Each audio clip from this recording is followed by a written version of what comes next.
Well, I need a freight train. Come and change my atmosphere. Won't you take me on down where the sun never shines? And I just might find a way to heal this old heart of mine. Well, it seems like I've always had the blues, and I've been singing them for all of my life. And no matter what I try and do, it seems they're here to stay. I wish I could say the same about you. Well, I need a freight train. Come and take me a long way from here. Well, I need a freight train. Come and change my atmosphere. Won't you take me on down where the sun never shines? And I just might find a way to heal this old heart of mine. Oh yeah.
Well, I need a freight train.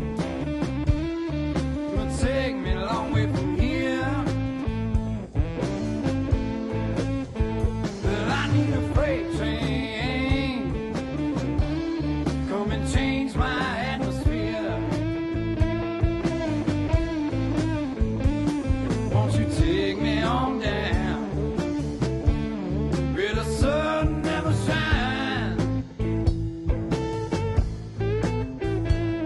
And I just might find a way to heal this old heart of mine.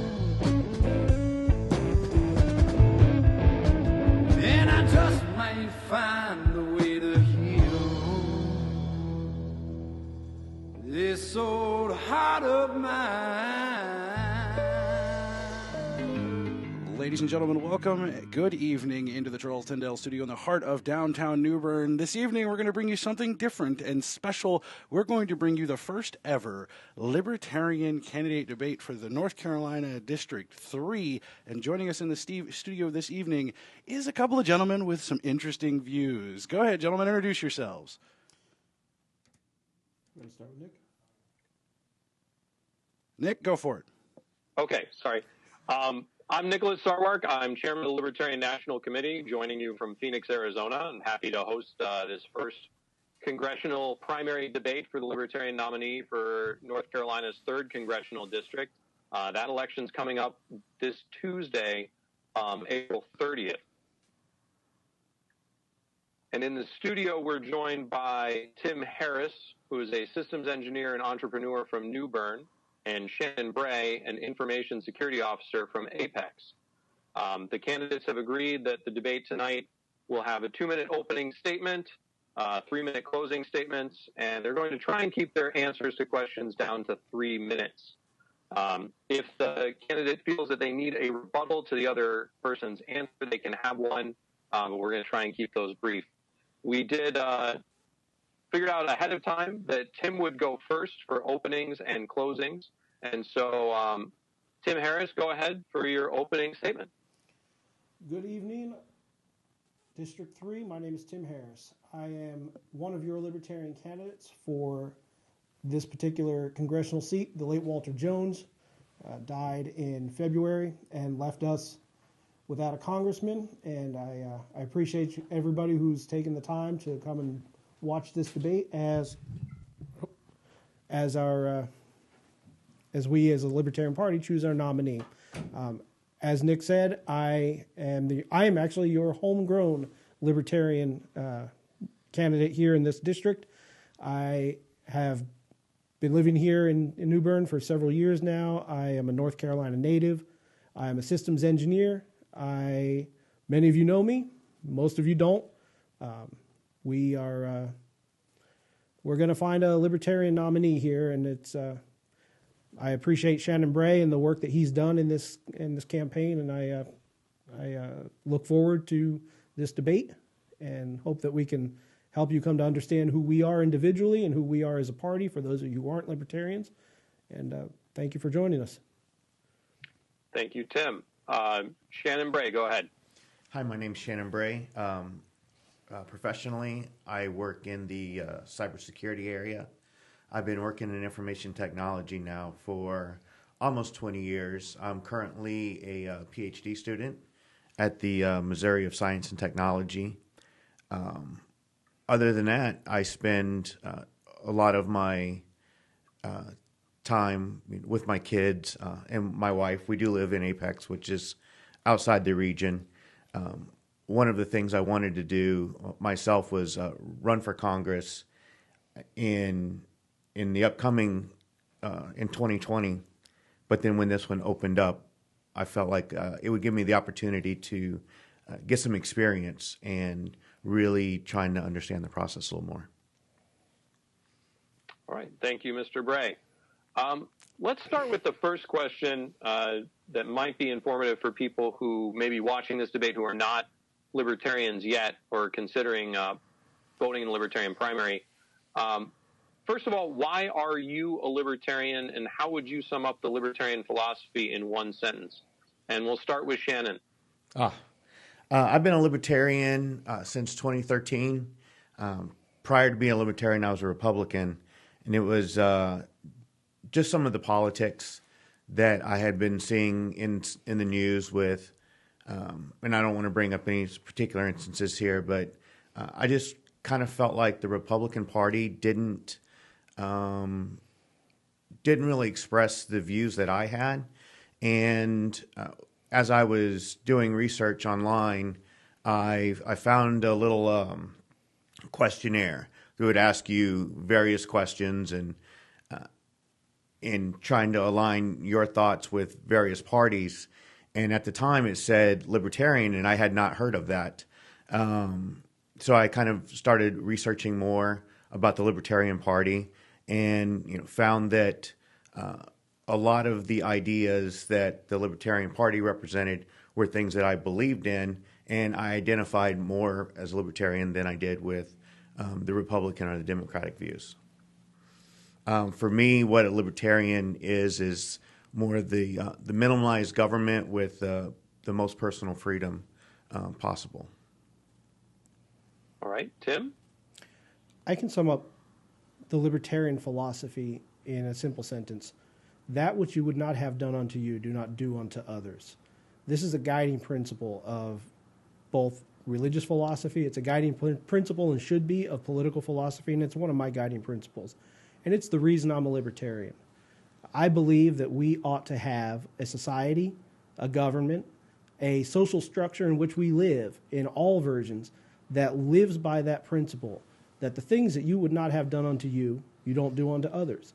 And I find that when I question people, when I actually have an opportunity to sit down with people and talk to them about what they believe and about the things that they want government to be and the things that they want society to be and the role that they want other people to have in their lives, they tend almost invariably to, at some point or another, come to the realization that almost everybody is a libertarian. They're a libertarian. They just didn't know it yet. Because the libertarian idea, what it is to be a libertarian, supersedes simply being a member of a political party or advocating for particular sets of policy that are driven by our base ideology, which is you don't do unto others what you don't want done unto you. That is and ought to be the guiding principle of our lives. And for me, being a libertarian is a matter of living by that principle, that I will do no harm to others. What I don't want others to do to me, I'm not going to do to them. Thank you. All right. This one will start with Mr. Harris. Mr. Harris, if you are nominated and win the special election for the 3rd Congressional District, you would be the only Libertarian member of Congress. As the lone Libertarian in the U.S. House of Representatives, how would you reach out to representatives from the 2 old parties to get their support for legislation and to move policy forward? That's sort of the Gordian knot in this situation, being the first or only elected member of a third party in a system that's ruled and governed and strangled to death by those other 2. It really comes down to being willing to, first of all, reach. I can't even say reach across the aisle if if I'm sitting in the middle of the aisle, reach over into each of those aisles and be willing to put aside partisanship, because we all have, especially as libertarians, we all have reasons why we severely dislike the Republican Party or severely dislike the Democratic Party. But when you're elected as a congressman, your job is not to go up there and live out or express your dislikes. Your job is to work for the people of your district. And that's going to require that you put aside those partisan politics. That's going to require that you be willing to say, yes, I don't agree with this party or some of the policies of this particular person, but I do need their vote or I do need their support, and be willing to compromise in those areas where it doesn't bend our principles. And that's the hardest thing of all, being willing to find the areas to compromise, because that has to be, otherwise you won't get anything done. But at the same time, sticking true to your principles and not bending on those. And it's not going to be an easy thing. And I can't say that there's a specific way that it'll happen or that it can just be done. But it's something we've got to be willing to put the work into. And if I go to Congress, that's what I'm there for. I'm there to do what's best for the people in my district, irrelevant of what I believe. Right. Same question for you, Mr. Bray. How would you work with representatives from the 2 old parties should you be elected to Congress? Well, being the only one, we have no choice but to compromise. The nice thing is there's parts of both parties that I believe in. So it's easy to reach out on some of these policies and move a libertarian agenda forward. Just really almost on really any of the ideas. We align with the part. Someone's always a for or against. So with us, we're able to kind of use that as our momentum too. Okay. The next question will start with Mr. Bray. What do you see as the biggest issues that are facing Eastern North Carolina and the 3rd Congressional District that you can change or affect change in if you were elected to Congress? The 2 things that I see throughout our state, but also in CDO3, is our veteran care. The other is with our farmers. With our veteran care, what I would like to do is, we obviously have a problem. The last executive orders that were put into place have not been helping. We have evidence of that. So it's time to not play party politics and get this taken care of. And then on the flip side with our farmers, one of the things that I believe is the legalization at the federal level of marijuana could help our North Carolina farmers with a new cash crop. All right. Same question for you, Mr. Harris. This is an area, while I agree with both of those that Mr. Bray brought up, this is an area where I believe there's a wider range of things that truly affect this district. And I like to call it the 4 Fs: farms, fleets, faith, and freedom. In this district, our 2 biggest problems when it comes to bringing money into the district, people having food on their tables and roofs over their heads, are our farmers and our fishermen. We have tariffs that are killing us. We've got soybeans rotting in the fields. We've got hogs that we can't sell, while Brazil and Russia make billions of dollars off of selling to China. The prices are rising in our stores because of the tariffs on items being imported. But more also as important as those things are our fishermen. The commercial fishing community here is the lifeblood of our coastal region. That commercial fishing community has, for a very long time, been very much oppressed by federal level regulations on commercial fishing. And I understand that there does need to be a balance and a sustainability in but we need to have somebody who understands that, yes, sustainability is great and balance is great and sport fishing is great and recreational use of the waters are great, but these waters belong to the fishermen. These are the people who are feeding their families with this water. We need to have government out of the process of so much of what happens here in our district. And the best way that we can help the people in this district is to get the government out of the process of education so that Eastern North Carolina and the state of North Carolina can go back to educating our children the way that we need to educate our children. There's no reason why we should have a $68 billion Department of Education that's primarily just taking money out of our wallets to subsidize college education for already affluent children.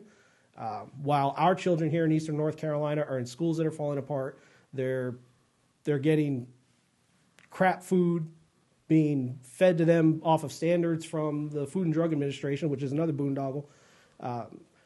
The best way to help the people of Eastern North Carolina in this district is to systematically dismantle the regulatory environment. And this is where I disagree a little bit with, and I absolutely agree that marijuana does need to be legalized, but I disagree with the idea that the best way to help us is to add another set of federal guidelines around something and let marijuana and hemp be regulated and taxed and grown.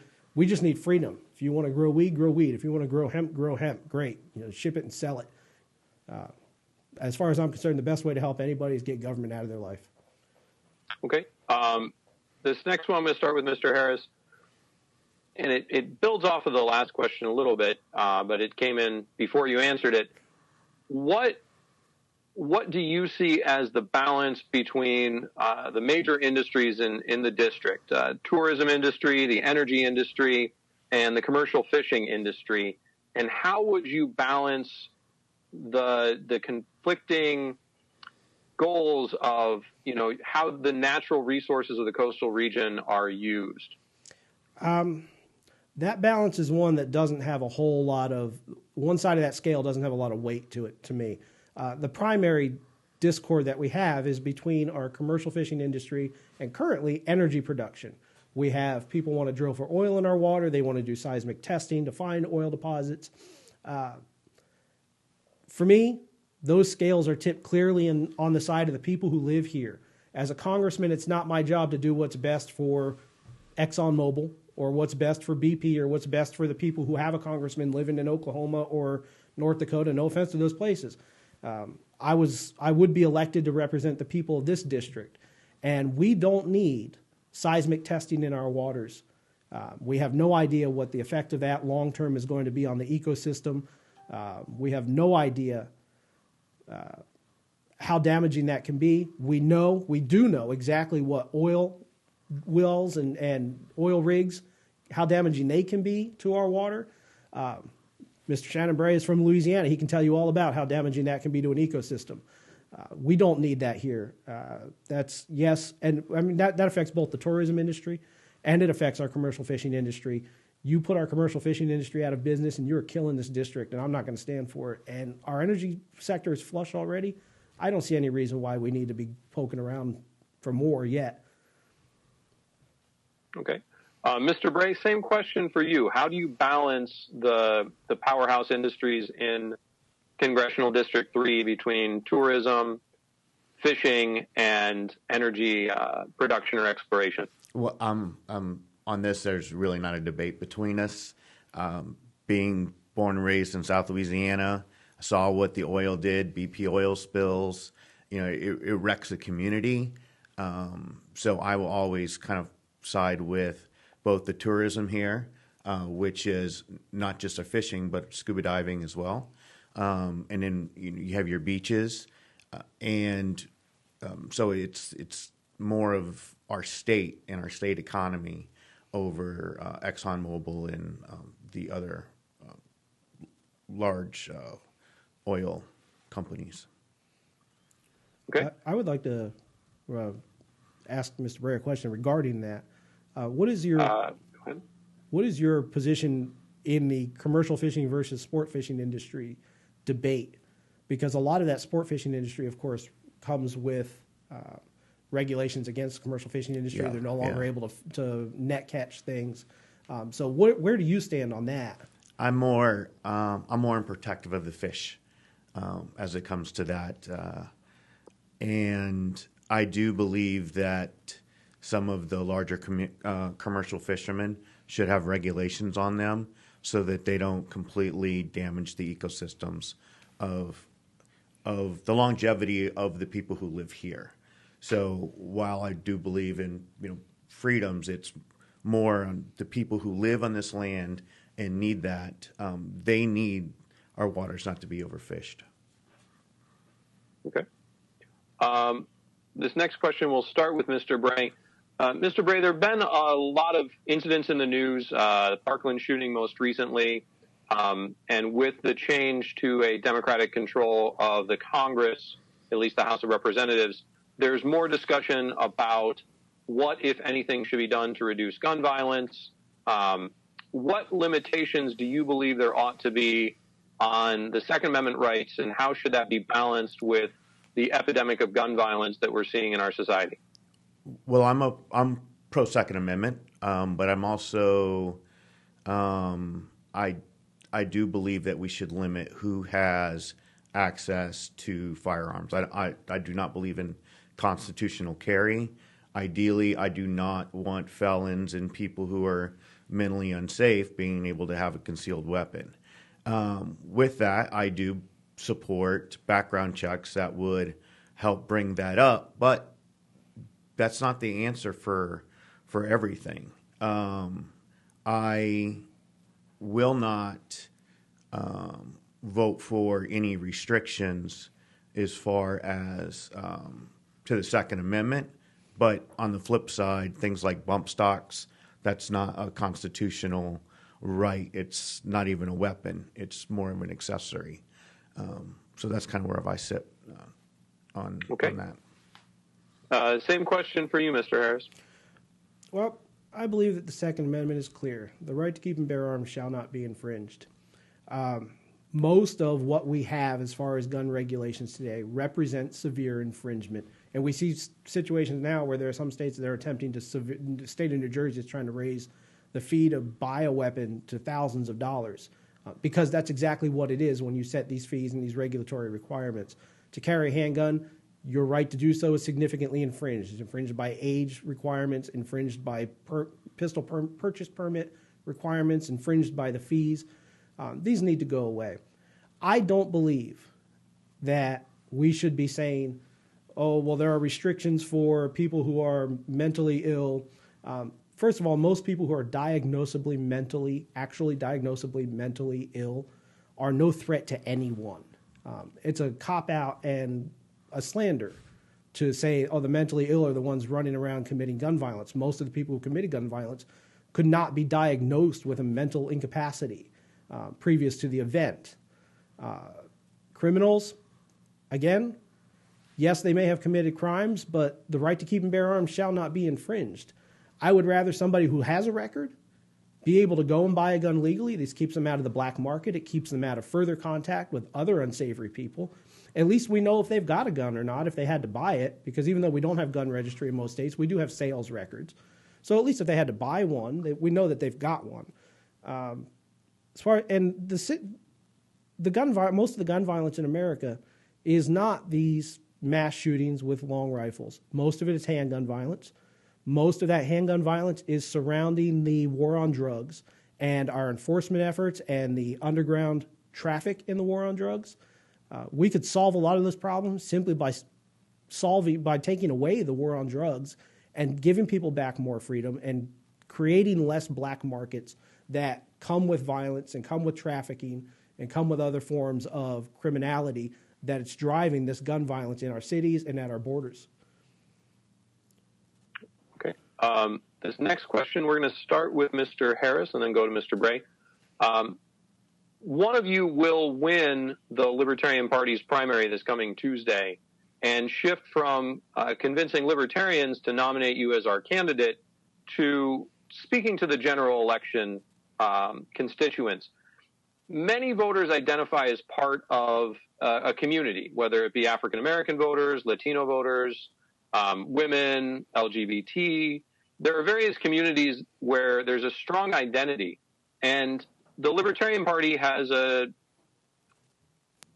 perspective that's very focused on the individual. So the question is, when that general election campaign starts, how will you reach out to and connect with those communities of interest that may not have felt represented by the last representative in Congressional District 3?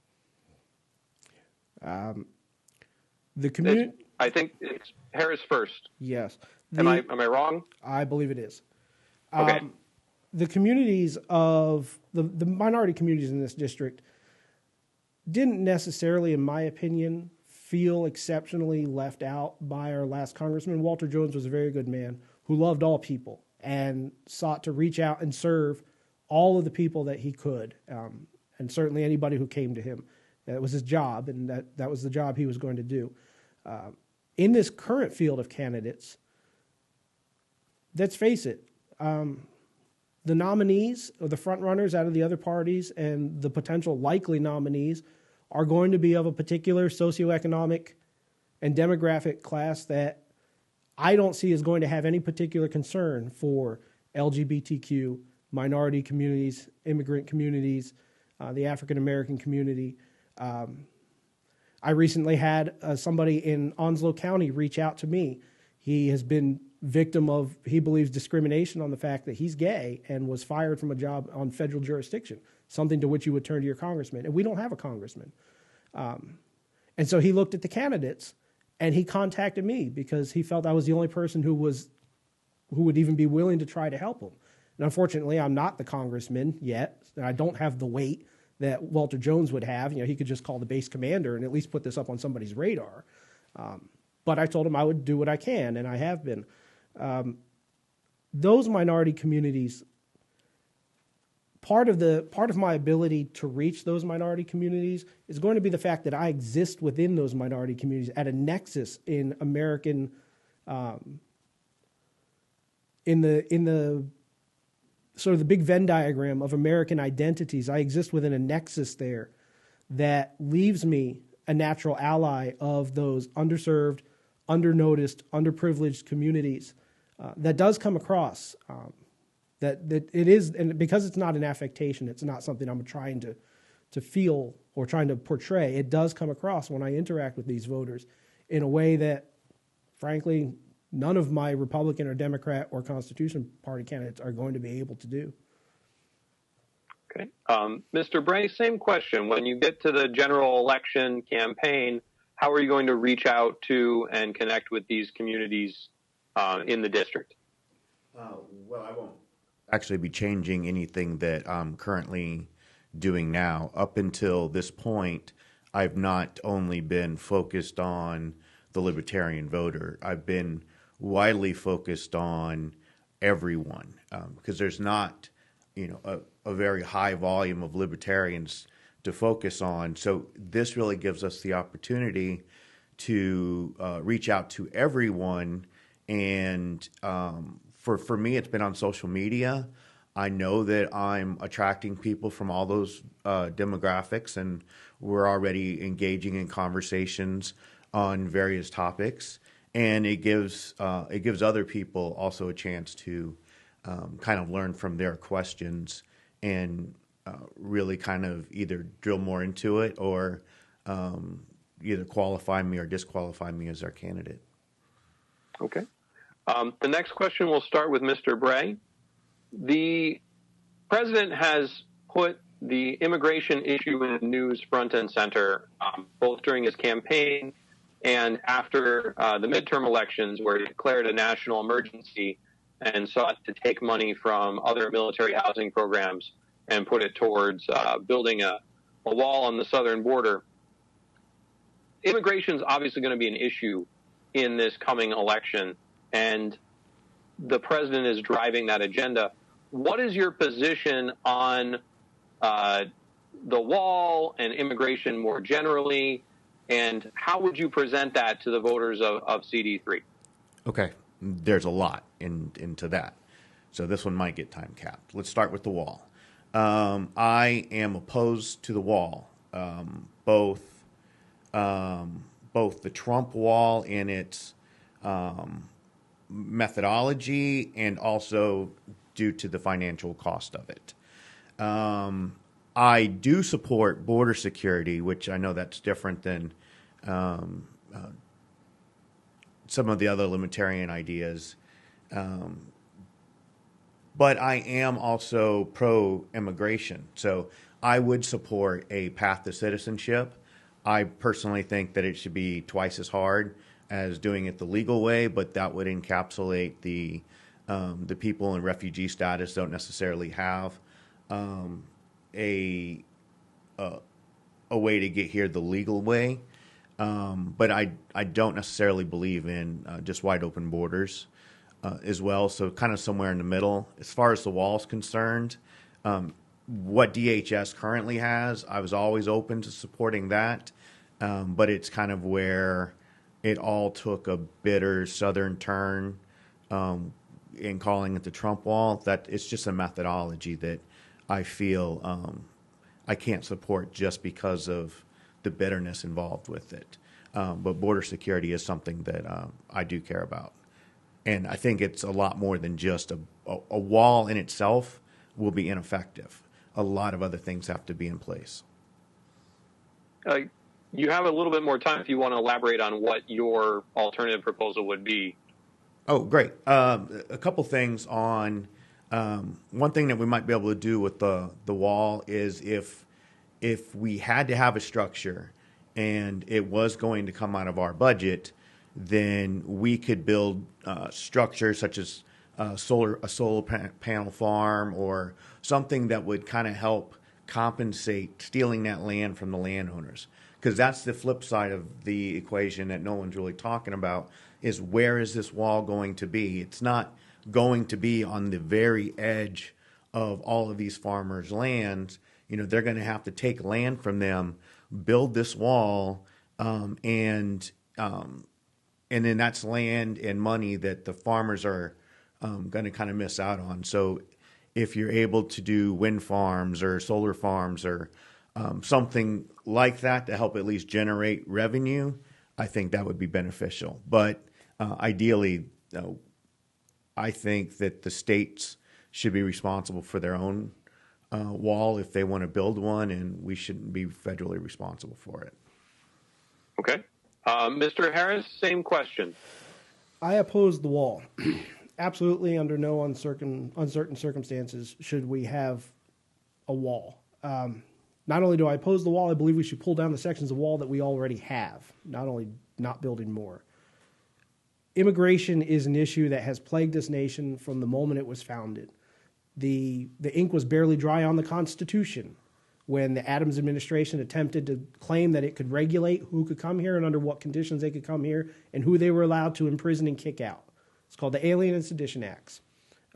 Our founding fathers, Thomas Jefferson, James Madison, wrote in no uncertain terms that the federal government was never given the authority to decide who gets to come here or how they get here. They were only ever allowed to decide how you become a citizen.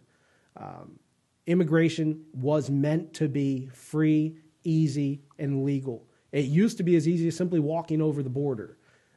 I'm not necessarily saying we should make it that easy, but it shouldn't be much harder than that. I know that a lot of people who oppose the wall on fiscal grounds, which I absolutely do, we don't need to be spending money on a monument to our own failed policy. A lot of people oppose the wall on fiscal grounds, and they say, well, it'd be better if we had a virtual wall, if we were using alternate methods. They're all exclusionary, and this comes back to the philosophy of what America is supposed to be. Are we supposed to be the nation that excludes people? We were never intended to be that. John F. Kennedy and Ronald Reagan didn't call us the shining city on the hill for nothing. We're supposed to be the place that people want to come to. And when we make it harder and harder for them to come here, we're not living up to the very principle that they're coming here for, which is freedom. People have an absolute right to live wherever they like peaceably. And that goes back to the fact that a lot of people don't understand that the United States doesn't own this land. Nobody can own any portion of the planet, no nation, no person, because these parts of this planet were here long before the human race and will be here long after the human race leaves. All we've done is we've carved out a portion and said, for our polity, for the society that we have formed, this is our jurisdiction. And so when you come over this line, you behave the way we want you, or we kick you back over the line. But that doesn't give us any absolute ownership of anything. And human beings have absolute individual rights that trump and supersede our temporary occupancy of this piece of land, as long as they're peaceful, because we have the right to act in our own self-defense. So I believe that immigration should be free, easy, legal, cheap. We should have Ellis Island-style immigration centers at the border. People want to come in. It should take, literally, I'm a veteran. I went to MEP station. Mr. Bray went to the MEP station. How long did it take them to figure out we were physically fit enough to join the United States Armed Forces? It doesn't take long to make you drop your pants and, cough and stick a couple of needles in you. It should be a couple hours at Ellis Island. That's the same concept. And that's what immigration should be. Okay. The next question, we're going to shift gears a little bit. We'll start with Mr. Harris. And we're going to have a couple questions in a row about some government programs that currently exist and what you would do. So get rid of them. Let's start, Mr. Harris. It's well known and has been for a long time that Social Security is not sustainable with the current actuarial basis that it's in, that the Social Security Trust Fund is likely to go bankrupt within the next 10 to 20 years if nothing else has changed. Do you feel that the government has some sort of contractual obligation or moral responsibility to make good on those promises? And if so, what would you do as a congressman to reform the system? What would be your proposal to get us out of the mess that we're currently in? The federal government does have a contractual and moral obligation to the people who have been paying into that system. Through government force, at the drawn barrel of a gun, they have taken our money. They have forced us to buy a retirement product, a retirement insurance product. And just like any other company that you're buying an insurance product from, they have an obligation to pay out when the conditions are met. The conditions are met at retirement. That having been said, that system is soon going to collapse if we don't make any changes. And that's because it's a Ponzi scheme. It was always designed to be one giant Ponzi scheme. The only way that we have out of it that we can both maintain our moral obligations and sustainably keep our budget in any sort of, that's just a lie to talk about sustainable budget at $4.2 trillion budget requests. But what we have to do is simply set a sunset date. If you're born after this date, whatever that date is, you will never pay any Social Security and you will never get any Social Security. If you're born before that date, both are going to happen. And we're just going to have to tighten our belt and stop spending billions of dollars on overseas adventurism and on bases and on all the other innumerable things. We don't even know all the things we spend money on. But we're going to have to tighten our belts, fulfill our obligation to our American citizens to whom we made these promises. And it's going to hurt. and we're going to have to cut money out of other things, but we've got to do what we've got to do and let Social Security die on its own. When the last human being who was receiving Social Security dies, the program should be dead at that point. There are plenty of other options for people who want to save for retirement. Now, it's not the only option. It might have made sense in the 1930s to some degree or another. If you're Roosevelt, if you're looking at a depression, a lot of people coming off of farms that have gone bust and are aging and don't have any other resources, but it certainly doesn't make sense now. All right. Mr. Bray, same question regarding Social Security and what obligation the government has and what your solution would be to solve the problem. There's really not a debate there. I'm kind of in the same park as Tim. I think that the government is obligated to pay out Social Security for those that it's taken that money from. Really, the only decent idea that out there is to really kind of set a date on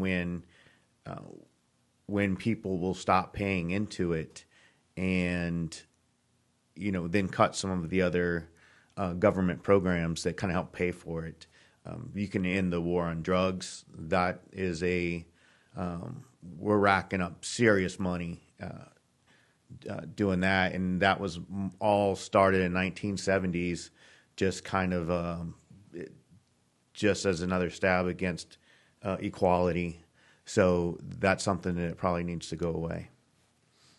Okay. The next question, we're going to start with you, Mr. Bray, and it's not Social Security, but it's a little bit similar. Healthcare is a major issue for a lot of people in this country. We had the Affordable Care Act, which was one of President Obama's signature achievements. We've had an attempted dismantling of it or repeal of it. Apparently they're going to try that again, and there's some secret Republican plan to replace it. At the same time, you have potentially your colleague from New York looking at Medicare for all and expanding to a single-payer government system. What would you do about healthcare in this country, both on the Medicare and Medicaid government entitlement side, as well as the system of health insurance and how people get health care? What do you think is the solution? Well, in April of 2015, Donald Trump promised everyone universal health care coverage, and he is now promising to make that his campaign promise for 2020, I guess, to possibly balance out the Democratic need for health care for all, so that both parties will be the health care party. It just doesn't make a whole lot of sense to me. Where's the money going to come from? I could support a single payer health care plan, but not under how it's going. I mean, I have to pay $1,000 a month. My employer has to pay so much money. Our real problem is the cost of medical care and the doctors and how all of that works. Fighting it at the insurance level is just kind of trying to pick a scab off of a wound. It needs to, we need to fix it at the money level. That's the best part. That's the best thing we can do for our constituents. Right. Same question for Mr. Harris. What would you do to fix the healthcare problem? It's obviously on everyone's mind, and there are a lot of solutions being bounced around. Well, first, I absolutely oppose Medicare for all, any form of Medicare expansion.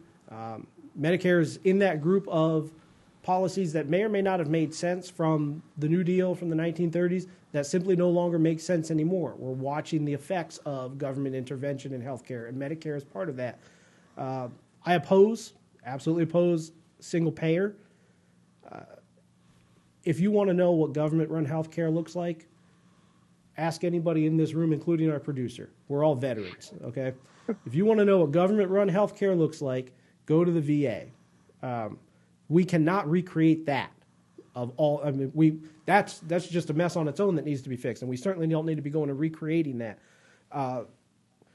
Fixing healthcare is not something that we, as the Congress, can do, because we as the Congress, while we were part of it, part of the giant entangled web of reasons why it got the way it is, the Congress doesn't have the authority to dictate pricing. The Congress doesn't have the authority to dictate services or availability of services. The states don't have that authority either, but most of them are doing it. The state of North Carolina still has certification of need, dictating what providers can serve county by county, and they do the same thing with health insurance.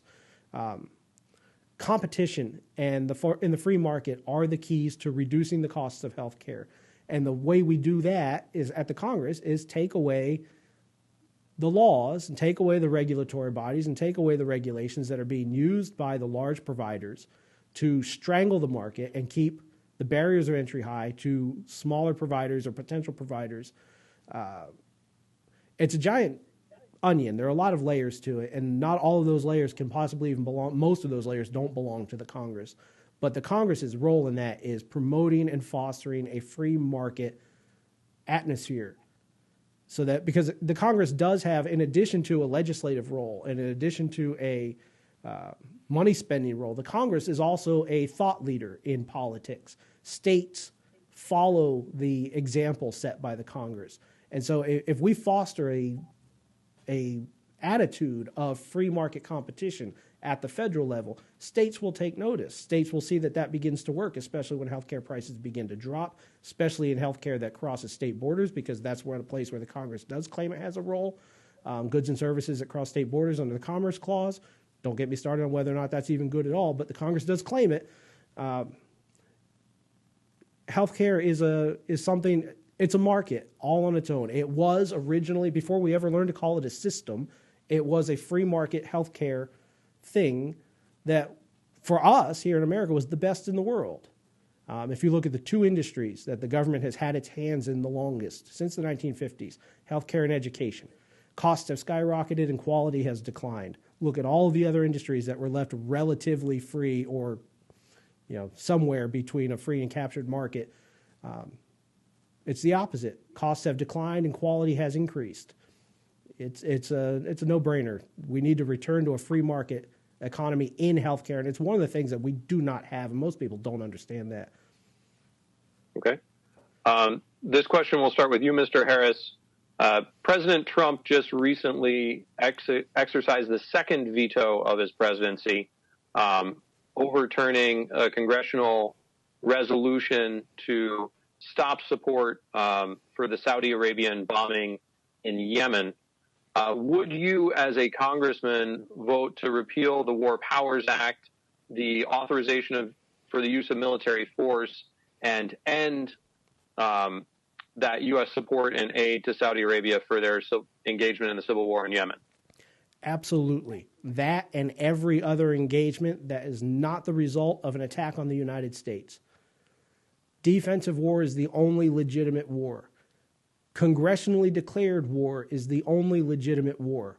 The authorization for the use of military force was one of the greatest mistakes of my lifetime made by this Congress. Walter Jones himself voted for that and later repented of it and spent the rest of his career trying to atone for what he felt, the role he felt he'd had in creating a generation of Americans who had grown up and lived in a state of war. Generations of Americans who had put on uniforms and come back broken, physically, mentally, emotionally broken, to a system that cared not about them, to a system that, look how many veterans we have living on the streets these days. This is a direct result. These are the costs of war, not just the $6 trillion we've spent since 9/11. I mean, imagine if you want to talk about, of all the things that we could do with $6 trillion, gun to my head, I'd rather spend that on single payer than bombing brown people on the other side of the planet. It's unconscionable. These things need to end, and we need to take away the White House's ability. I'm not even talking about Donald Trump. I'm talking about George Bush, Barack Obama, Donald Trump, Bill Weld, Mitt Romney, Joe Biden, whoever the next president is, and the next one after them, the next one after them, all the way down to Chelsea Clinton when she finally takes the White House, and beyond. The White House, the presidency, because of the nature of what a president is, They're concerned with legacy, and legacy is made in times of conflict and discord. White houses always want war. That's how they put their names in the history books. No Congress should ever have given away the authority granted to them by the Constitution solely to decide who we go to war with, when we go to war, and how we pay for it. The National Defense Declarations that whole system needs to go away. The Emergency War Powers Act needs to go away. That made sense in a time when there was latency in reactions, before we had instant communications and before we lived in the world that we do. Nowadays, the Congress can make decisions as it needs to within a matter of minutes or hours, not days like it used to. So the very rationale for the War Powers Act doesn't exist.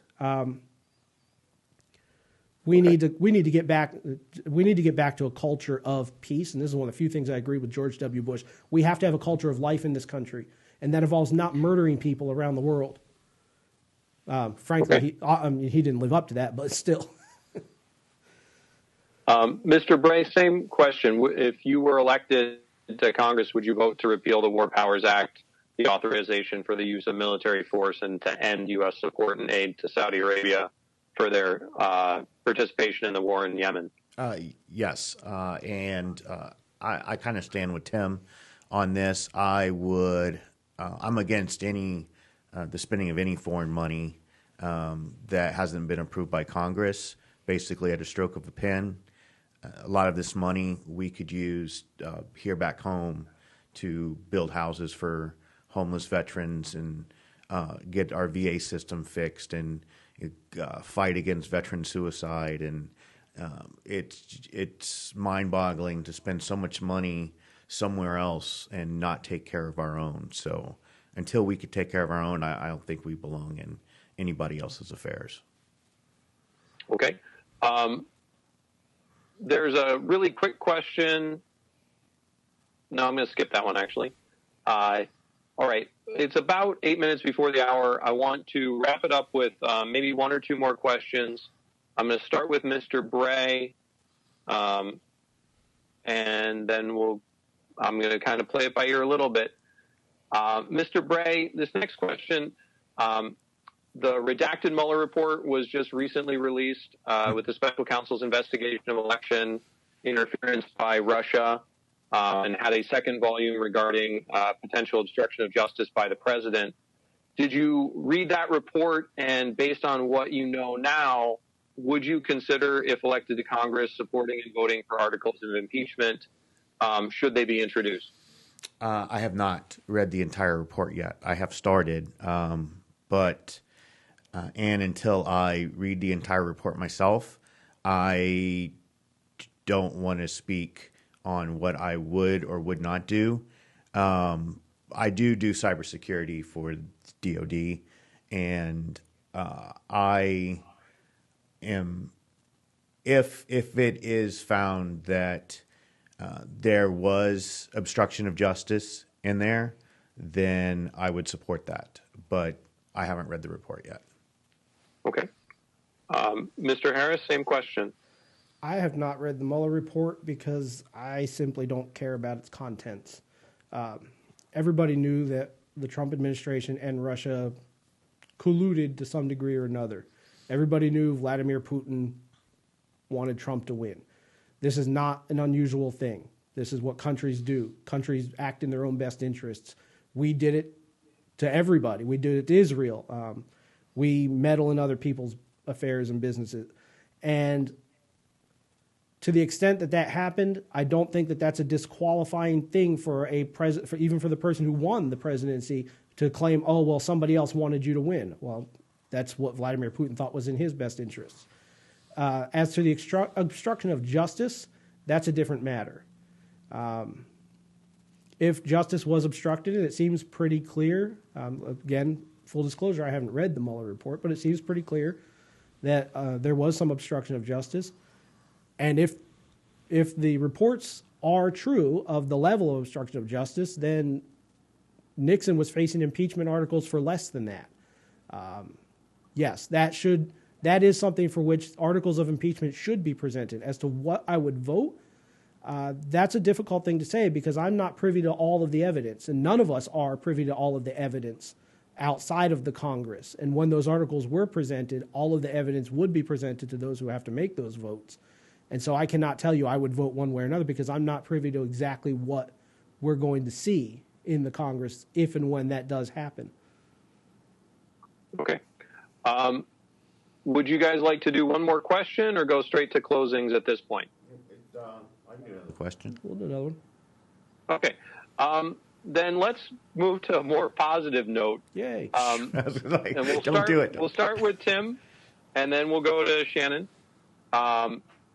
What would you consider to be the first thing or the most important thing that you'd like to accomplish as a congressperson, and what specific steps would you take to see it accomplished should you be elected? Number one on the top of my list is an immediate full stop end to our VA nightmare. That literally the very first piece of paper they give me and let me write a piece of legislation on is going to be an immediate cutoff of the VA system. Veterans who are in VA care now can simply start going to their local healthcare providers as they need, when they need, where they need, and just send the bill to the federal government while we sort out this mess. We can't have more people shooting themselves in the lobbies of our veterans care facilities. We're losing 20 plus a day to suicide. How many more a day to service-related wounds, to service-related improper care? The veterans, we're losing people daily. We're losing people hourly. We've probably lost who knows how many in the time that we've been sitting here talking. This is something we cannot afford to wait on. And that's legislation number one. Now, as to how I get that, that's a different problem because neither of the two parties that are there now care about it, or they'd be doing something about it. Most of the problems with our veterans care system is not the veterans hospitals themselves or the people that are working in them. The problems are the way the Congress has so convolutedly written stacks and stacks and stacks of regulations around the VA and rule after rule after rule. And it's impossible for the VA to properly do what it needs to do. And that has to start with the Congress. And first thing we do, again, let everybody start using private healthcare providers. And then we start untangling that web and get back to the simple process of serving the customer and the consumer. I would personally like to see the VA system itself, the healthcare, the medical care portion of the VA, simply be dissolved. The pre-market can handle that already. Sort of a single-payer system for veterans. You know, here's your ID card. You know, show that to the doctor, or we could use a third party, like the state of North Carolina does with Blue Cross and Blue Shield for its state healthcare plan. Use a third party manager. But how you get that in the Congress is going to be a difficult thing, and it's going to start first of all with being the only person standing in the Congress who will not yield. Plain and simple. I'm not going to go there and be told by Steny Hoyer or Mike McCarthy what I can do, what legislation I can introduce, how I'm going to vote on things, because I don't belong to them. They don't seat me on committees. I'm not part of their little caucus. And I absolutely do not intend to caucus with either the Republican or the Democratic parties. Most independents who go to the Congress, Bernie Sanders, Joe Lieberman, for example, who are both independents, always caucused with the Democratic Party. I will not. I will not be beholden to any of them. And I will be that person who stands and will not sit, who will not yield, who will, I don't know, call it guerrilla legislator. I don't know what you want to call it. There has to be somebody who is absolutely unwilling to step aside, to shut their mouth, to sit down. This has to be brought attention to. The legislation has to be introduced. We have to find ways to get it to the floors and out of committees. And that's going to be the fight of a lifetime. But it's not my life that I'm fighting for here. And so it's got to be done. Okay. Mr. Bray, same question. What's the most important thing that you'd like to accomplish if you were elected to Congress, and what specific steps would you take to get it done? Like Tim, my number one priority would be veteran affairs. And I believe that the environment is ripe about this time. There are more veterans running for office. In this last election in 2018, quite a few made it, and with the numbers that are racing in 2020, I think there's going to be three parties in Congress. It'll be the Republicans, the Democrats, and then the veterans. So I believe that they will, or we will, reach not across the lines, but with each other to get that done. And that's one of the things that I hope out of this district. I believe there's 7 veterans out of the 26 that are running, and so I'm really hoping that we have that veteran leadership coming out of 03 to do just what we're talking about here. Okay. I have more questions, but I don't have more time. So with that, we're going to shift into closing statements. Again, Mr. Harris will go first. You have up to 3 minutes, and then I'll go to Mr. Bray for closing statements. So go ahead, Mr. Harris. Closing statement. I am your Libertarian candidate for peace and prosperity and justice. There is a complete lack in our Congress of people who are dedicated to the idea that Congress's role is peace with peaceful nations and trade with peaceful nations. We didn't bring this up a whole lot during this last hour, but tariffs and trade policy are part of foreign policy. I am the congressman, I am the congressional candidate who is going to go there and who is going to see that as a holistic thing, that foreign policy isn't just who you make war with, which we've abdicated to the White House. Foreign policy is who you make bread with, which we've abdicated to the White House. Again, at this point, I'm starting to wonder what the Congress does, besides 5 hours on their call center every day raising funds. We need a congressman who's dedicated to ending our war on drugs, ending our federal criminal justice system that has been used solely as a giant metal boot of it. Our federal criminal justice system is it's a SWAT team, busting people's doors down. We've created a generation of criminals. We have 2.5 million people in prison. We don't have anyone in Congress who is interested in or concerned with the role that our criminal justice system has in perpetuating our cycles of poverty and our cycles of broken families and broken schools and a society that's gradually crumbling away because we are taking so many of the young people, and in particular young men, out of that society and throwing them in cages. This is something we've got to change. Prosperity will come. Prosperity is not something I can promise you, and it's not something that we can do as a Congress. I can't legislate to say, oh, you're going to be prosperous. That's something that comes with being at peace at home, being at peace abroad.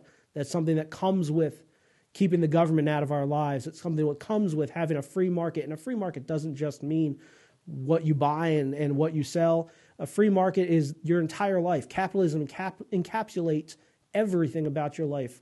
Who you interact with, what you eat, what you do with your daily life, who you work for, what synagogue or mosque or church you go to.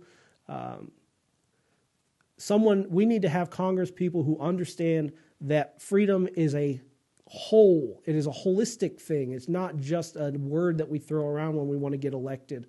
That freedom is something that comes in all facets of our life.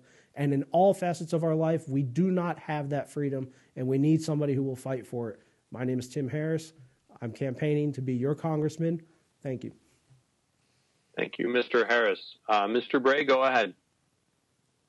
I am a cybersecurity expert who has been working with the federal government now for a number of years.